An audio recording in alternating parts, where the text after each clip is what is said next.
Sijui kama nikutana mabie akabaki mwaidi kapo mbili. Sijui kama mwaidi kapo mkutano mzima. Sijui kama washemasi biko wanakutana hata 100,000 francs na 100,000 francs. Gizi tuko umusiemo. Sijui ngapi kunaingia mkika. Sijui kama wanapata 10,000 kama 5,000.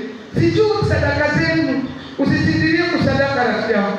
Tai zikishuka zitanyangula. Uko kisi Mungu anaweza ruhusu tai washuke mwako, lakini Mungu asiruhusu. Majirani wasipige mafirimbi, banaingilia kula. Sasa anaingia mlikuwa peke unaanza kuambia mkamate na zingine hizi, mkamate. Na kapitale yote inaenda. Meumu litia mosensa kwa Mungu anasema chunga. Hivi kuna sinzirie kusadaka, acha niruhusu batai washuke. Aturumie Yesu. Watoto leo wanasibiri ni mapoka se. Madhabahu ya wapi? Twende tuambie kwa madhabahu ya Yesu ya Golgotha. Toka kwa madhabahu ya jamaa yenu. Sababu ile madhabahu ya jamaa inasumbua. Ni madhabahu zenye zimelainiwa.